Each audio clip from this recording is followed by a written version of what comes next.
જય માતાજી મિત્રો, નવી સ્ટોરીમાં તમારું સ્વાગત છે।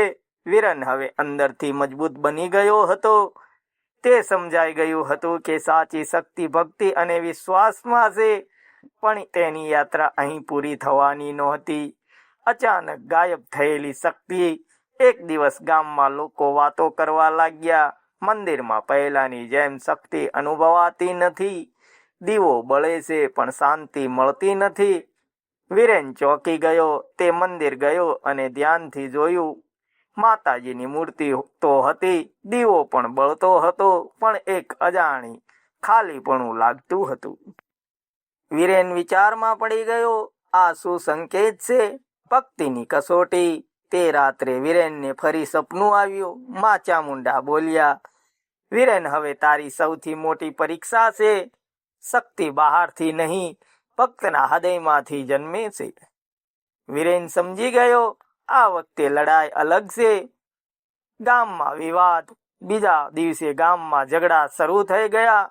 લોકો એકબીજા સાથે લડવા લાગ્યા। નાની નાની વાતમાં મતભેદ વધવા લાગ્યા। ભક્તિની જગ્યાએ અહંકાર આવી ગયો।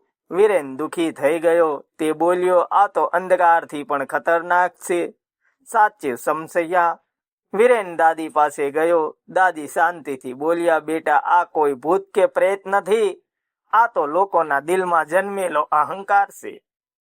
વિરેનને સમજાયું, આ લડાઈ બહારની નથી, આ લોકોના મનમાં ચાલી રહેલી ભક્તિનો માર્ગ। વિરેને નિર્ણય લીધો। તે ગામના બધા લોકોને મંદિરમાં બોલાવ્યા। તે બોલ્યો, જો આપણે એકબીજા સાથે લડીશું તો માતાજીની કૃપા દૂર થઈ જશે। ચાલો આપણે મળીને પ્રાર્થના કરીએ। એકતાનો ચમત્કાર। શરૂઆતમાં લોકો તૈયાર નહોતા, પણ ધીમે ધીમે બધાએ હાથ જોડ્યા। બધાએ મળીને જપ કર્યો, જય માં ચામુંડા, જય માં ચામુંડા। અચાનક મંદિરમાં એક અદ્ભુત શાંતિ ફેલાઈ હતી। દીવો વધુ તેજ બળવા લાગ્યો। વાતાવરણ પવિત્ર બની ગયું। માતાજીનો અંતિમ પરચો। અચાનક પ્રકાશ ફેલાયો અને માં ચામુંડાનો અવાજ ગુંજ્યો, જ્યાં એકતા છે ત્યાં હું છું, જ્યાં પ્રેમ છે ત્યાં મારી શક્તિ છે।